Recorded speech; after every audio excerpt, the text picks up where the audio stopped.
welcome back. Today it is time for another little bit of university reassurance, courtesy of yours truly.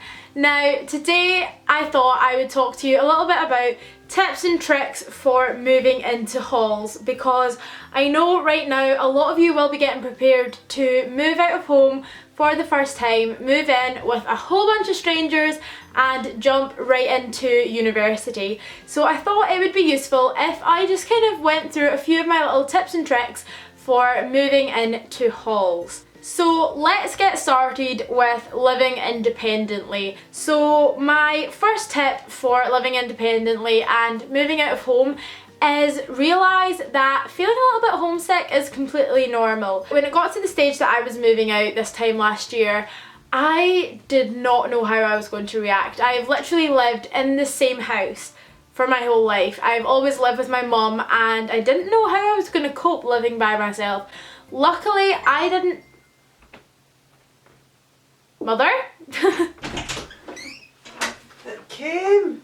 Yay!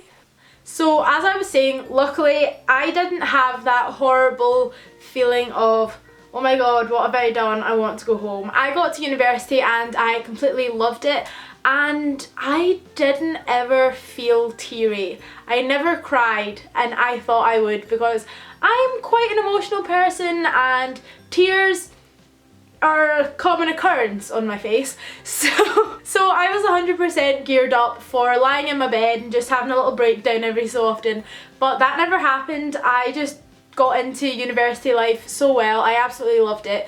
But that is not to say if you do have a breakdown that you're in any means a broken human being. And I suppose that is probably one of the best tips for settling in, is allow yourself to have a cry if you need it. Allow yourself to feel any emotion that your brain wants you to feel, because at the end of the day that's the only way you're going to get it out of your system, and as soon as it's out of your system you'll be able to move on and continue enjoying your new life away from home. My second tip that I've got written down here is practice adulting. Now that can be anything from cooking your own meals to doing your own washing, tidying up after yourself. Just practice these things, because if you have no idea how to turn on a kitchen hob and you rock up to university and realise you have to cook yourself something, that's going to be a bit of a problem. So practice makes perfect. In the months or weeks before you move out, just offer to cook dinner every so often, ask your mum how you wash certain things like that, because at the end of the day it's going to be a lot less stressful if you know how to do it, rather than being like, oh my god, I need to phone home, I don't know how to work a fridge.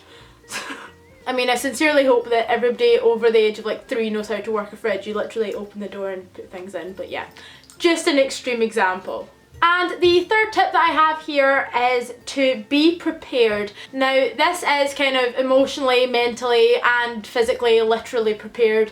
But in this case, I am chatting literally get prepared, because if it's a few days before you move out and you realise that your room still looks exactly the same and you've not packed anything, that is just going to stress you out, and that's when you're going to forget something. So the best advice I can give for that is make a list, start packing early, get to think about what you actually need to survive.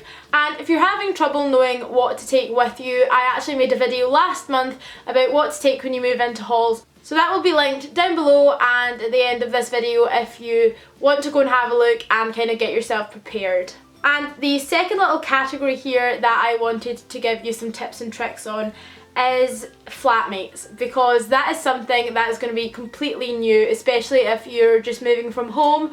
Some of you may have brothers and sisters or cousins that you live with, but that's never going to be the same as living with some strangers. And that's something that a lot of people can get quite worried about, is meeting these new people and having to get on with them and living with them for a year. So here are some of my tips. The first one is use Facebook to find your flatmates.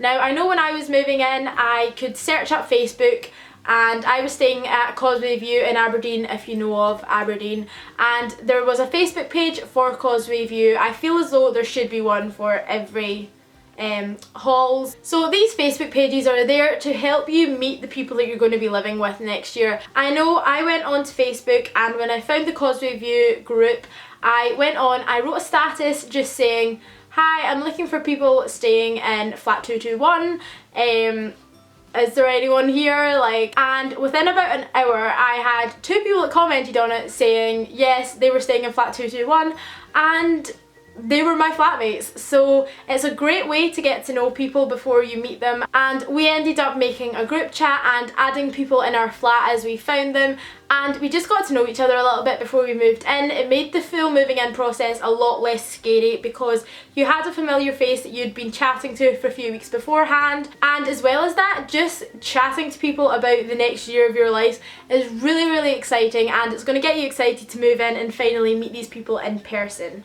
The second tip that I have is know and understand that everybody else is completely different. No 2 people on this planet are the same, and because of that, you might move in with someone that you have never even experienced anyone remotely like them before. Literally at university, the full pond just grows about 1,000,000 trillion nautical miles. So you just need to go in with an open mind, accept that everyone's come from different backgrounds, and because of that there might be certain things that you kind of don't agree on or that are really different, but that's the magic of university and living in halls. You will meet so many different people, and yeah, just keep your mind open to the possibilities. I have so many other little words of advice and tips to give you, but I don't want this video to be too long, so I'm going to finish it on just be yourself. There is no point in trying to kind of filter yourself or mold yourself into a different person,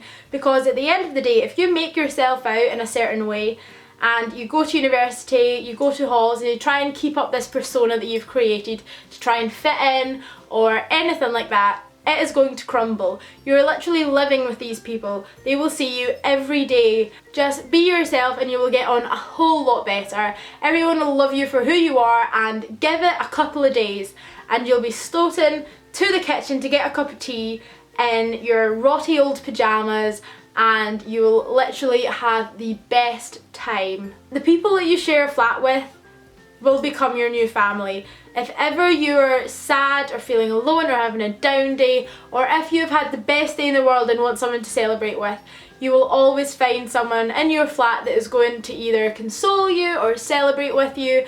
And I can honestly say I have had the best year in halls. I have made some great friends. If you're moving into halls at the end of summer, I am so jealous of you. You're going to have an amazing time. But I'm going to stop talking now because I don't want this video to get too long. As I said, I've got a whole lot more that I could chat about on this, so if you want to leave anything below down in the comments, please do. If you have any questions or suggestions to help out other people, leave them down below. And yeah, thank you so much for watching this video. I hope it has helped a little bit, and I will see you again very soon. Bye!